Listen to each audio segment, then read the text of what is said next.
بسم اللہ الرحمن الرحیم۔ السلام علیکم بابا، اہل بیت کسے کہتے ہیں؟ وعلیکم السلام بیٹا اہل بیت کے معنی ہیں گھر والے، یعنی نبی کریم صلی اللہ علیہ وآلہ وسلم کے گھر والے، جس میں نبی پاک صلی اللہ علیہ وآلہ وسلم کی بیویاں حضرت علی رضی اللہ عنہ، حضرت فاطمہ رضی اللہ عنہا اور حضرت حسن و حسین رضی اللہ عنہما شامل ہیں۔ جزاک اللہ خیر بابا، اہل بیت سے محبت ہم کیسے کر سکتے ہیں؟ بیٹا، جب ہم کسی سے محبت کرتے ہیں تو اس کا ذکر اچھے الفاظ میں کرتے ہیں اور اس کو برا کہنے والوں سے تعلق نہیں رکھتے۔ بابا، ایسا کون ہو سکتا ہے جو نبی پاک صلی اللہ علیہ وآلہ وسلم کے گھر والوں کو برا کہے؟ ایسا تو کوئی کر ہی نہیں سکتا۔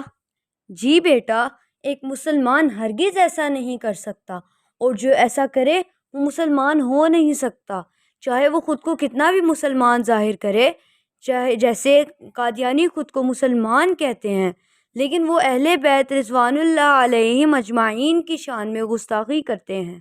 قادیانی وہی جھوٹے نبی مرزا قادیانی کو مانتے ہیں، کیا انہیں اللہ سے ڈر نہیں لگتا؟ بیٹا، اگر ان کو اللہ سے ڈر لگتا ہوتا تو ویسا کرتے ہی کیوں؟ ایک چھوٹی سی مثال دیتا ہوں۔ حضرت علی کے بارے میں مرزا قادیانی زبان دراز کرتے ہوئے لکھتا ہے، پرانی خلافت کا جھگڑا چھوڑو، اب نئی خلافت لو۔ ایک زندہ علی تم میں موجود ہے، اس کو چھوڑتے ہو اور مردہ علی کو تلاش کرتے ہو۔ یعنی نعوذ باللہ مرزا مالون خود کو ہی علی مانتا ہے۔ توبہ توبہ، اللہ ہمارے دلوں میں اہل بیت کی محبت ڈالے اور ہمیں ان کا ذکر کرنے کی، ان کے لیے اچھے الفاظ استعمال کرنے کی، لوگوں کو ان کے بارے میں بتانے کی توفیق دے۔ آمین ثم آمین۔